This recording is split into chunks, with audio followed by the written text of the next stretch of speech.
In the state's west, the Wimmera River was expected to reach its peak this morning, but tonight the water is still rising.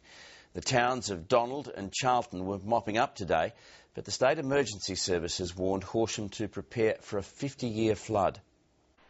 Upstream of Horsham, water has wreaked havoc on farmland. The creek that runs through Ian Taylor's place at Lubeck has spread into a lake. Got about 3,000 hectares of crop, or the farm is. Half of that would have been underwater, and I'd say 50% of that would be wiped out. The water left the farm and some other locals marooned for 24 hours. We still will have a harvest, but just it's taken a fair bit of ice cream off the top.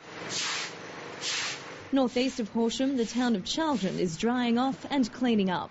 80 properties, including businesses in the main street, were flooded yesterday. Yeah, just getting rid of the mud and other stuff that's floated in. Hopefully we can open within about a week. Nearby Donald wasn't spared, but homes there weren't affected. While the centre of Horsham wasn't inundated as feared this morning, it's a different story just 20 minutes away, where roads now resemble waterways.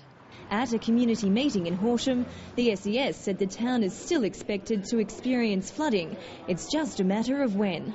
What you're looking at here is a 1 in 50-year event. More rain is forecast this week, and the SES warns there'll be floods in the region for days. And Emma O'Sullivan joins us now live from Horsham. Emma, a 50-year flood peak sounds pretty impressive. How much of a threat does it present to property in and around Horsham?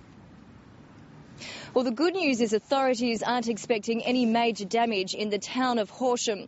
At a public meeting this afternoon, the police incident controller said they're giving people as much information as possible because they'd rather do that than not give enough warning about possible flooding.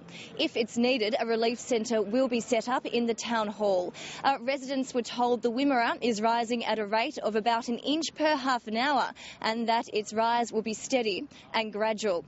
In contrast, some locals left that meeting shaking their heads, saying that they think flooding will be much worse than authorities are predicting, and maybe that feeling helps to explain the constant stream of people who are still coming down to the river to check on the water level.